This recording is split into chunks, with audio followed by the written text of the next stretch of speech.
Okay, today we're doing a deep dive into Block Inc., really looking at their pretty audacious Bitcoin strategy. The mission here is to sort of unpack how they plan to, well, really try and reshape global commerce. And they're starting from a pretty powerful place, right? This huge network they've already built. I mean, you've got 55 million Cash App users on one side and 4 million Square merchants on the other. That's their economic engine. It's a fascinating setup because even though they control both ends, the consumer and the merchant, right now they're kind of paying this tax, you could call it. They still rely on those outside toll roads, Visa, MasterCard. Right. And that means a lot of value just leaks right out of their own system. Let's drill into that tax. So for a typical card swipe, what does a Square merchant pay? Something like fees can range from, say, 1.5% up to maybe 3.5% per transaction. And Block sees that cost, that reliance, as a major strategic weakness. A vulnerability. Yeah. So what's the plan? What's the alternative rail they're trying to build underneath all this? They're basically swapping out the rails entirely. They're using the Bitcoin Lightning Network. Ah, Lightning. Okay. Yeah, think of the Lightning Network, LN, as like a layer on top of Bitcoin. It lets you do Bitcoin payments instantly and for like almost no cost.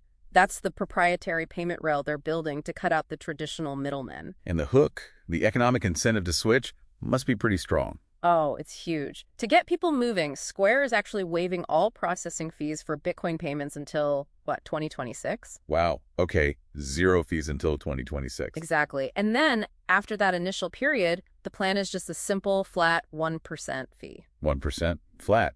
That really changes the game for merchants, doesn't it? It absolutely does. That 1% could mean saving 50, maybe even 70% compared to what they pay now on card fees. It's just a massive economic reason to switch over. And on the consumer side, Cash App is the way in. Right. Cash App is the easy on-ramp. And interestingly, they're limiting transfers to $999 every 7 days. Why the limit? Well, it seems like they're deliberately positioning Bitcoin less as, a speculative asset you just hold, and more as something you actually use for transactions, for everyday spending. Makes sense. Build that transactional habit.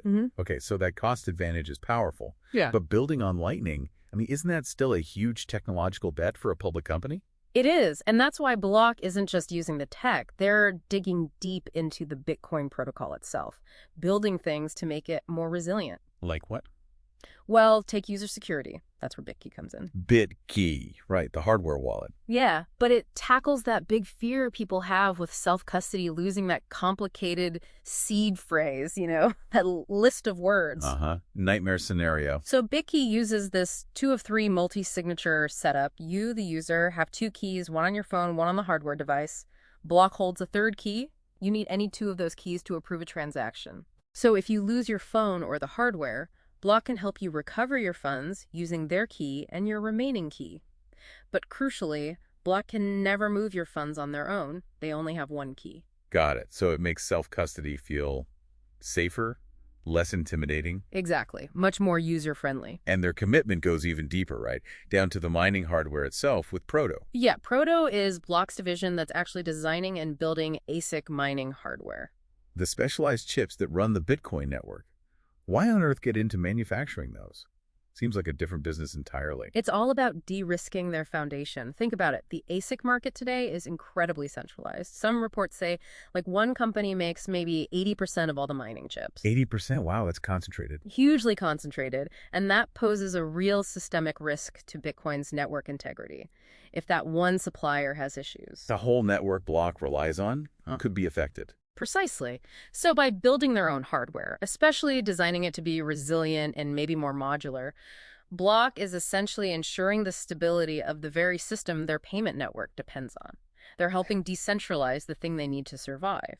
Okay, so when you pull back and look at this whole strategy, the payment rail, the user security, the mining hardware, this vertical integration, what's the end game?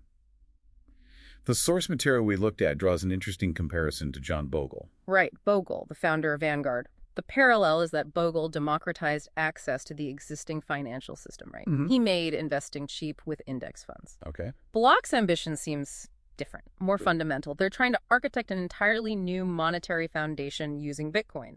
They're not just making Visa cheaper, they're trying to replace Visa with something they control, built on Bitcoin. That level of ambition, building a whole new foundation, It carries enormous risk, doesn't it? Yeah. You've got technological scaling hurdles, Bitcoin's volatility. The whole regulatory landscape is still uncertain. Absolutely immense risk. If they actually pull this off, they won't have just improved commerce slightly. They'll have fundamentally re-architected how money moves globally. It really could change everything. Which leads to maybe a final thought for you listening in. When you consider Block's grand vision, what do you think is the single biggest obstacle they face? Is it more about user inertia, just getting people to change how they pay for things? Or is the bigger challenge the inherent technological risk actually scaling Bitcoin and Lightning to handle global commerce reliably? Something to think about.